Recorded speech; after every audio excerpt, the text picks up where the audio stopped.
Dans un monde où le leadership et la vision définissent l'avenir, un discours puissant de Vladimir Poutine, promené au 22e congrès du Parti Russie Unie ce 14 décembre 2024, résonne comme une boussole pour ceux qui cherchent à inspirer le changement et à bâtir un avenir meilleur. Aujourd'hui, je vous invite à plonger dans les paroles de celui qui guide la Russie, mais aussi à en tirer des leçons précieuses pour exceller dans votre propre vie. Comment transformer la vision d'un leader en principe de succès personnel et professionnel? Restez avec moi, car cette analyse va bien au-delà des simples paroles. Elle ouvre la voie à l'excellence. Merci. Je vous remercie. Merci beaucoup. Monsieur Dmitri Anatolievitch, chers collègues, chers amis, je salue tous les participants, invités et délégués du 22e congrès de Russie Unie. Avant tout, je tiens à exprimer ma gratitude à vous tous, membres du parti, ainsi qu'à nos collègues et à vos nombreux soutiens dans toutes les régions du pays, pour votre travail acharné en faveur de nos concitoyens. Vous avez apporté une contribution significative à la sécurité et à la souveraineté de notre nation. Depuis le tout premier jour de l'opération militaire spéciale, Russie Unie soutient activement nos combattants, propose d'importantes initiatives législatives visant à instaurer des garanties juridiques et sociales pour nos héros et leurs familles, contribue à la reconstruction des régions libérées, collecte et livre tout ce qui est nécessaire aux civils. Le parti agit également beaucoup en faveur des vétérans revenus des zones de combat, en les aidant à se réinsérer dans les professions civiles ainsi que dans la vie publique et politique. Je souhaite souligner que toutes les formations parlementaires du pays soutiennent de manière unanime les actions visant à protéger les populations du Donbass et de la Novorossiya, ainsi qu'à garantir durablement la sécurité de la patrie pour les décennies à venir. Russie Unie, en tant que véritable force dirigeante, agit là où se joue l'avenir de notre pays. Aux côtés de notre armée et de notre marine, des équipes des entreprises du complexe militaro-industriel, qui travaillent sans relâche, et de millions de citoyens qui soutiennent de tout cœur les combattants au front, Russie Unie est présente. Avec les bénévoles, qui rassemblent et transportent l'essentiel, le parti participe à l'acheminement de milliers de tonnes d'aide humanitaire, de vivres, de médicaments, d'équipements domestiques, de matériel et de fournitures pour nos troupes. Par des actions concrètes et un engagement personnel dans des initiatives volontaires, il rapproche notre victoire. Je tiens à souligner qu'un grand nombre de députés de la Douma d'État issus de Russie Unie, ainsi que des responsables régionaux et municipaux à différents niveaux, ont eux-mêmes rejoint le front pour combattre. Ce geste courageux et audacieux mérite le respect le plus profond. Merci à eux. J'ajouterai que tous les territoires et municipalités du pays apportent aujourd'hui une aide complète aux villes et districts sous leur tutelle dans les républiques populaires de Donetsk et de Louhansk, ainsi que dans les régions de Zaporijia et de Kherson. Ils soutiennent également les habitants de la région de Koursk et d'autres territoires frontaliers proches de la ligne de front. Cette entraide, cette véritable fraternité face aux épreuves, cette unité au nom de la patrie, incarne le caractère de notre peuple. Un mot simple, nous, prend aujourd'hui une signification particulière et rassembleuse. Nous ne laissons personne derrière. Ce principe et cet appel noble sont compris et proches de chacun d'entre nous, car la solidarité, la reconnaissance de la Russie comme notre maison commune, comme une immense famille de familles, sont nos grandes valeurs. C'est là que réside une force colossale et inébranlable, ainsi que notre confiance en aujourd'hui et en demain. Je tiens à remercier tous ceux qui contribuent à la défense des intérêts nationaux de la Russie, aussi bien au front qu'à l'arrière. Je demande au parti de poursuivre son travail actif et d'intensifier ses efforts dans tous les domaines clés, en particulier pour soutenir tous les vétérans des combats et leurs proches, notamment les familles ayant perdu leurs êtres chers. Une attention accrue doit être portée à ceux qui sont rentrés chez eux après de graves blessures. Le courage, la fermeté, les talents de gestion, les qualités de leadership éprouvées et renforcées dans les conditions les plus difficiles, ainsi que la loyauté sincère envers la patrie et le peuple, de nos soldats combattants doivent être pleinement mobilisés dans la réalisation des tâches étatiques. Merci. Je vous remercie. Dans mon adresse à l'Assemblée fédérale lors du dernier congrès de Russie Unie *, j'ai notamment souligné l'importance de la formation et de la préparation de cadres solides, fiables et prometteurs. Je le répète aujourd'hui, pour le parti, ce n'est pas seulement une priorité, mais une condition essentielle de son avenir. Soutenir les individus talentueux et déterminés, devenir un pôle d'attraction pour eux, les impliquer davantage dans les projets du parti, favoriser l'éducation et le mentorat pour que ces alliés, nos héros, servent même d'exemple pour les jeunes générations, qu'ils aident les autres à se réaliser et qu'ils forment une relève digne de ce nom. Je vous demande de prêter une attention particulière au programme de formation des cadres *, l'heure des héros *, lancé cette année. Cela concerne non seulement l'intégration de ces diplômés au sein des travaux du parti, mais aussi, et c'est tout aussi important, la pratique d'une sélection ouverte, large et transparente pour intégrer ce programme. Plus largement, il s'agit de créer toutes les conditions nécessaires pour promouvoir nos contemporains qui se sont distingués par leurs actions. Concernant le programme *, l'heure des héros *, nous avons délibérément écarté toute restriction inutile et formelle. Toute personne ayant démontré ses capacités durant l'opération militaire spéciale peut postuler, qu'il s'agisse d'un commandant ou d'un simple soldat. Vous savez que des dizaines de milliers de candidatures ont déjà été reçues. Un deuxième groupe de participants est en cours de formation, tandis que le premier poursuit son apprentissage.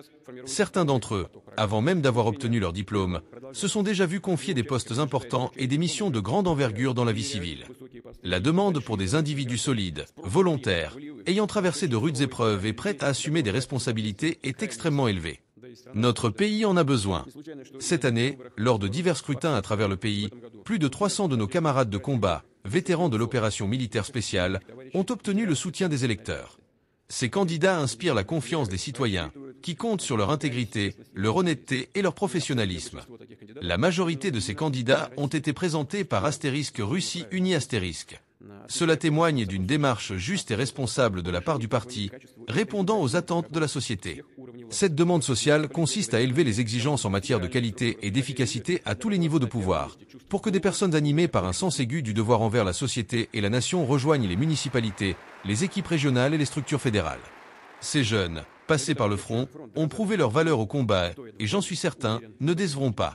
Ils continueront à se battre pour obtenir des résultats tangibles. Cependant, je m'adresse également à eux. Pour opérer à un tel niveau, il est nécessaire d'acquérir les compétences appropriées, de progresser et de ne pas stagner.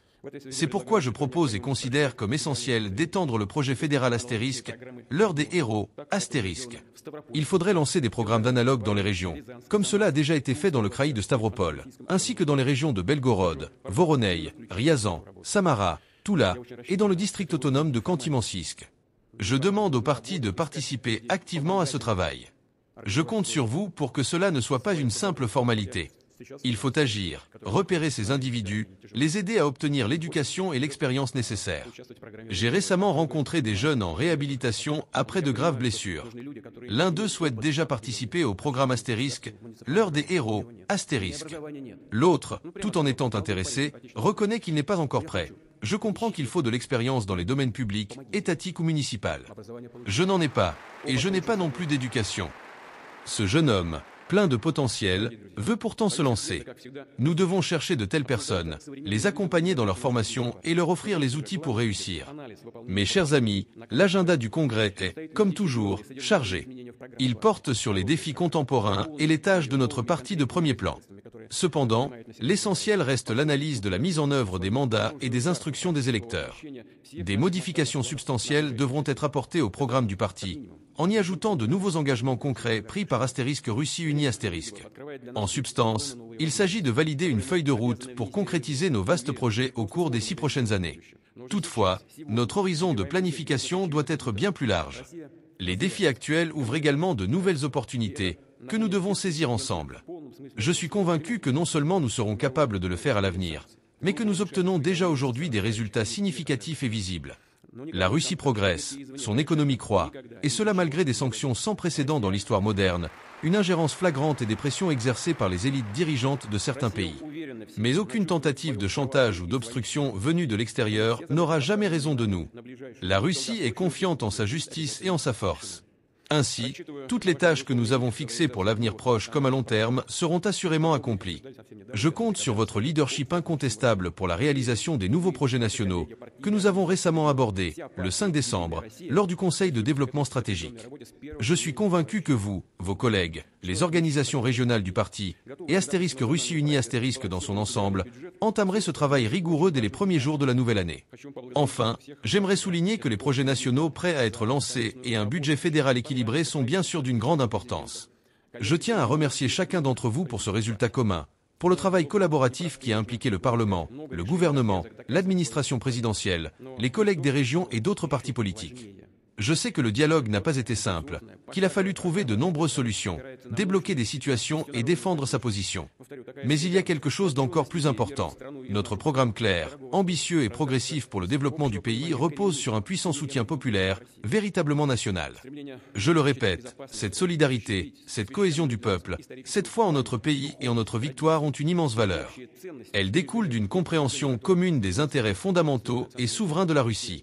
Cela inclut le désir d'assurer la sécurité de la patrie, de protéger la mémoire historique sacrée pour nous, ainsi que la spiritualité, les traditions et les valeurs communes que le Centre national de la Russie, où nous nous trouvons actuellement pour ce congrès, vise à préserver et promouvoir. Le nom même du parti reflète l'essence de notre cap, l'image du pays que nous construisons, que nous voulons préserver et transmettre aux générations futures. Nous comprenons que nous sommes une civilisation unique, une nation composite, multinationale et multiconfessionnelle, qui, malgré toute sa diversité interne, a toujours été et restera unie. C'est un aspect d'une importance capitale. À toutes les époques historiques, nos adversaires ont tenté de saper cette unité. Et aujourd'hui encore, ils suivent des scénarios éprouvés ailleurs, essayant de diviser les gens, de jouer sur les cartes nationales ou religieuses. Nous réagirons fermement à ces provocations. Nous répondrons à toutes les menaces et défis, prêts à nous défendre sur tous les fronts, au sens propre comme figuré. En effet, ce combat global et décisif touche tous les aspects de notre vie, culture, éducation, vision du monde, économie et technologie. Russie unie doit être à l'avant-garde de cette lutte juste, en mobilisant toutes ses ressources d'expertise, son expérience politique, son autorité et ses meilleurs talents, dans l'intérêt du peuple et du pays tout entier. Le fondement patriotique, qu'on pourrait même appeler idéologie, et le sens des responsabilités ont toujours caractérisé Russie unie. Un parti qui, depuis sa création, n'a pas oscillé de gauche à droite, n'a pas recherché une popularité facile, mais a abordé ses paroles et ses décisions avec rigueur, prudence et sérieux. Quelles que soient les tensions des débats, le parti a toujours respecté ses adversaires, coupant ainsi court au radicalisme destructeur et à toute pression extérieure, et donnant un caractère constructif à la politique. C'est là que réside la maturité du parti, ses avantages intrinsèques, qu'il est impératif de préserver, de renforcer et de développer sans relâche. Les citoyens attendent que tous les engagements, les promesses et les plans formulés dans le cadre du programme populaire de Russie unie, lors des élections parlementaires de 2021 soient entièrement tenus, et même, dans certains cas, dépassés. Là où les progrès collectifs et nos capacités le permettent, nous devons évidemment le faire, surtout si cela répond aux attentes croissantes des citoyens. Pour illustrer cela, prenons un exemple concret. D'ici 2026, un programme de rénovation des bâtiments scolaires doit être mené à bien, concernant plus de 7300 établissements. Cependant, nous prévoyons déjà d'étendre et de prolonger ce programme. D'ici 2031, la rénovation doit être achevée dans toutes les écoles où cela est nécessaire, soit plus de 11 000 bâtiments. Cela, bien sûr, nous devons le faire. Mais il ne s'agit pas seulement de rénover les infrastructures scolaires.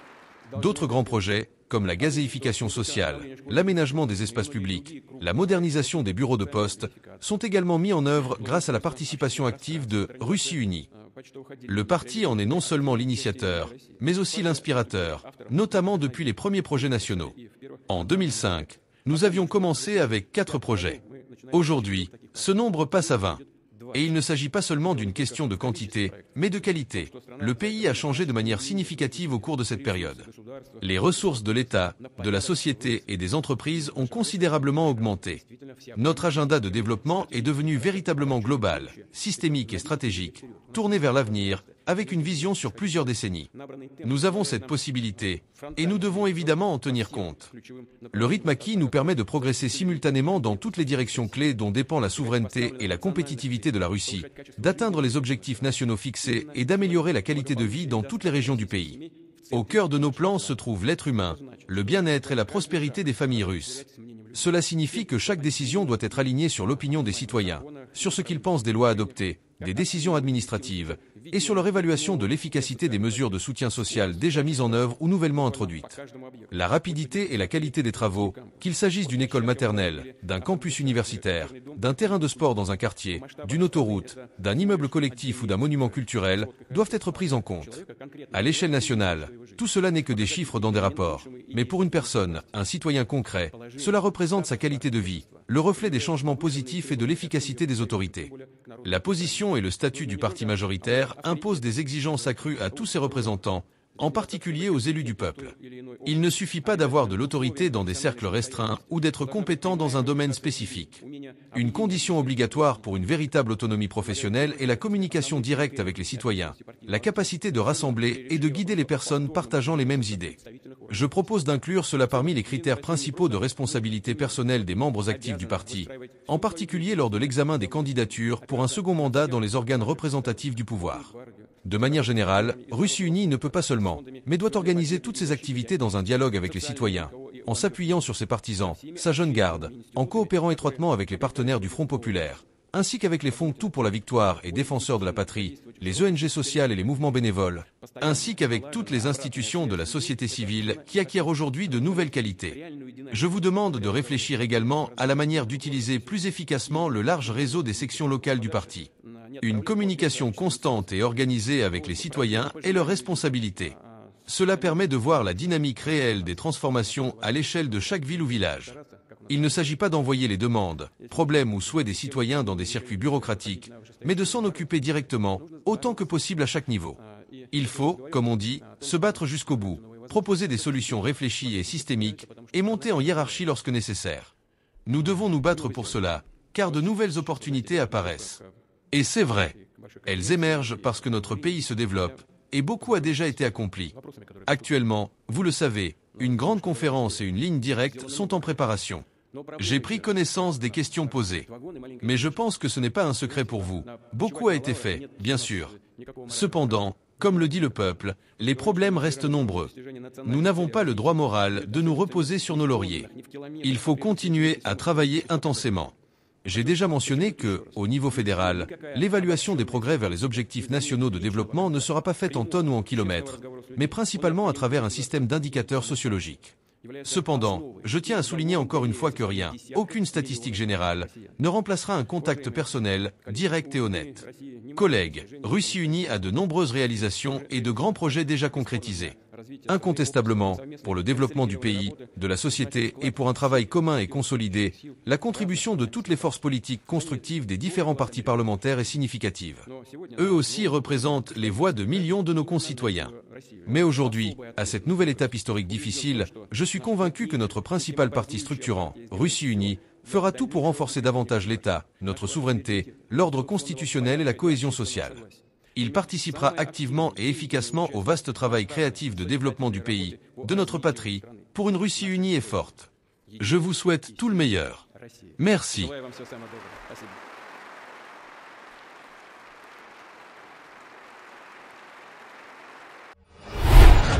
Le discours de Vladimir Poutine, tel qu'il a été présenté dans son message à la nation, regorge de points de réflexion qui peuvent nous guider vers une vie plus accomplie et une carrière plus performante. Il ne s'agit pas simplement d'une énumération de politiques ou de résultats politiques, mais d'une invitation à une action concrète, une incitation à réfléchir à la manière dont chaque individu peut contribuer à un projet collectif tout en visant l'excellence dans son propre domaine. 1. Le pouvoir de la vision et de l'action concertée. L'un des éléments clés du discours est la notion de solidarité et cohésion. Poutine souligne qu'une nation forte, tout comme une équipe gagnante, repose sur l'unité de ses membres et leur capacité à travailler ensemble vers un objectif commun. Dans votre vie personnelle et professionnelle, cela se traduit par la nécessité de s'associer à des personnes partageant les mêmes valeurs et ambitions, mais aussi de renforcer votre propre sens de la collaboration et de l'engagement collectif. Ne sous-estimez jamais la puissance d'une équipe unie et disciplinée. Ensemble, vous pouvez réaliser des choses qui semblent impossibles à accomplir seul. 2. L'importance de l'adaptation et de l'apprentissage continu.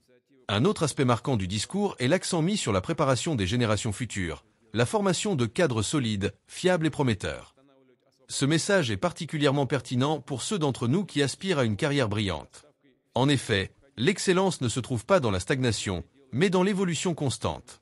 L'apprentissage, la mise à jour de vos compétences et la remise en question de vos acquis sont des clés fondamentales pour exceller dans un monde de plus en plus compétitif. Demandez-vous, quelles nouvelles compétences puis-je acquérir aujourd'hui pour être prêt à relever les défis de demain ? 3. Le leadership par l'exemple et la responsabilité personnelle. La notion de responsabilité et l'idée que chacun doit être prêt à être un modèle résonnent profondément. Un véritable leader n'est pas seulement celui qui donne des ordres, mais celui qui incarne les valeurs qu'il prêche. Dans votre propre parcours, cela signifie que vous devez être un exemple pour les autres. Votre éthique de travail, votre engagement envers vos objectifs et votre capacité à assumer vos erreurs et à en tirer des leçons font de vous un leader, peu importe votre position ou votre statut. 4. La gestion des défis et la résilience. Poutine insiste sur le fait que la Russie, malgré les sanctions et les pressions externes, continue de croître et d'avancer. Pour nous, cela nous rappelle l'importance de la résilience dans les moments difficiles. Les obstacles font partie du voyage. Chaque échec ou difficulté est une occasion de se relever plus fort et plus sage. Dans votre parcours personnel et professionnel, rappelez-vous que l'échec n'est pas une fin en soi, mais une étape dans le processus d'excellence. 5. L'inébranlable croyance en la mission. Ce qui ressort également du discours est l'importance de croire en sa mission, de comprendre que chaque action a une signification. Le leader sait pourquoi il fait ce qu'il fait. Cette clarté d'objectif est essentielle dans la poursuite de l'excellence. Dans vos vies, quelle est votre mission ? Qu'est-ce qui vous pousse à vous lever chaque matin et à donner le meilleur de vous-même ? Lorsque vous trouvez cette réponse, Vous êtes sur le chemin de l'excellence. En somme, ce discours n'est pas seulement un appel à l'action politique, mais une feuille de route pour quiconque cherche à s'améliorer constamment et à exceller. Que ce soit dans votre entreprise, dans votre carrière ou dans votre vie personnelle, les principes énoncés, solidarité, apprentissage, responsabilité et résilience sont des piliers fondamentaux pour réaliser vos ambitions. En adoptant ces valeurs, vous pouvez vous transformer, devenir un modèle pour les autres et par-dessus tout, atteindre un niveau d'excellence qui résonne non seulement en vous, mais autour de vous. Alors, comment allez-vous utiliser ces enseignements pour transformer votre propre vie? Partagez avec nous vos avis en commentaire. Merci et à très bientôt.